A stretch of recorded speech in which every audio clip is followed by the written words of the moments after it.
Before the video starts, guys, I'm just going to ask you to like, subscribe, turn your notifications on, and comment below. Thanks a lot. Hey tankers, welcome back to World of Tanks with Hachiman. Bringing you an ace tanker in my E50. My last ace tanker in this I set to Confusion by Metallica, and it was a much higher damage game than this one, but this is still a good one. You can see that I'm on Redshire, and it's a tier 10 game because, of course, the E50 being a tier 9 tank is never top tier. It's only ever in tier 10 games. That's just the way life works. Typical 3-5-7 matchmaking.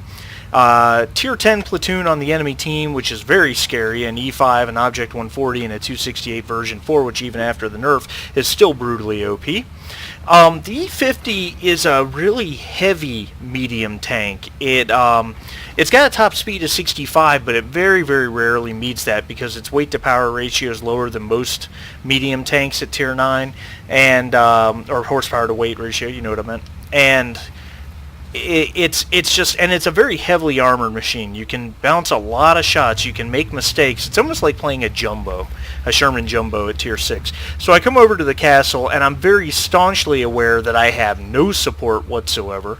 However, there's nothing to shoot at either. So I'm just kind of keeping an eye on the castle courtyard. I'm keeping an eye on the opposite hills. And then here comes a WZ-111 1-4 tier 9 Chinese heavy tank. Now I'm fairly confident I can handle him if I can just bait him out towards me.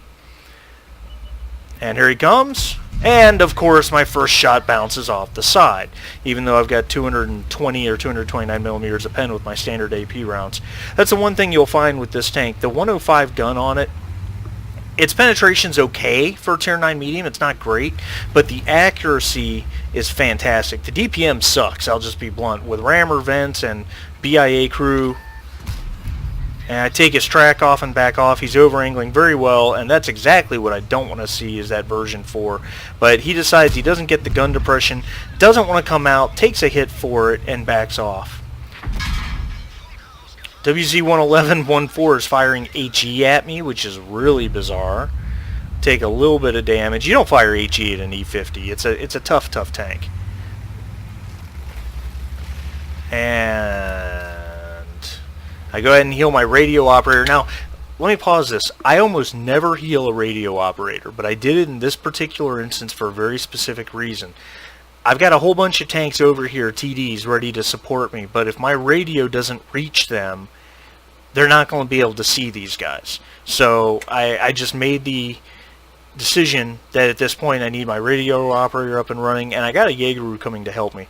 Now that 1-4 is got himself pulled up on the rocks in a way that from the other side of this big rock right here, I couldn't pin him. All I could do is take his track off. But if I come right here and put it right through the drive wheel, keep his track off, and penetrate his armor. Just a little more angle to get just inside that drive wheel. Ooh! 728 damage ammo rack. Wasn't that a beautiful thing? Alright, so there's a CDC. Now, I know I've got that 2684. Oh, I realized I had a shot on the CDC and I backed right into the Jaeger, so I lost my shot. The CDC's on the right side of the castle courtyard and the 268 version 4 is on the left side. This makes approaching them very difficult. Here's that 268. I pound one into the lower plate and it bounces. Should be no surprise. They now have support from a Patriot. Not enough time to get the snipe shot in on the weak spot, so I back off. And here he comes again, and I fucked that shot up, pardon the language, because I had a good shot on his side that should have gone through. The accuracy on this gun, it is so accurate you can pick apart weak spots on bigger, nastier tanks. Heavy Alley seems to be going pretty well. And thank you for the fire support. T-28 takes out the Patriot. Not a tank I was scared of, but it's still one less gun facing me, and it's a very good gun. Nice shot by the CDC, but I get him right back. Version 4 comes out to shoot at the Jaegeru. I'm just not going to load in time. So I knock his track off, and I do pen that spot. And he's kind of stuck there. I'd like to get one more in on him. Alright, well, I knock his track off. Of course, his gun's pointing right at me, so I back off, so his gun depression, no, he can still hit me. And he bounces a heat round off my turret. I take his track off again. If that's all I can do, that's all I'm going to do. I'm not going to let him move. I just don't care. Oh, he turns in time, intercepts my shot with his lower plate. Now, my Jaegeru I know what he's trying to do. Unfortunately, it's just not going to work. He's going to have tanks on both sides of him if I don't do something. He smacks the CDC hard. I need to kill this CDC even if I take a hit for it. I get the kill, and the 268 version 4 kills my Jaegeru. He was not going to shoot at me no matter what. Oh, that was horrible. He's backing into it, and I'll give this guy credit. I didn't know that arch was right there that you could back into. Alright, I take his track off, and I said, fuck it. No, I don't say fuck it. I take a hit, and he backs into the... This is bad. Alright, let's get right on that, and snipe the weak spot on the top. By the way, prior to the 268 version 4 nerf, you would not be able to pull that shot off. That shot would not pen from a tank like an E50. So the nerf actually made it possible to hurt those damn things from the front. Sorry about the... yeah, I need some expletives deleted here.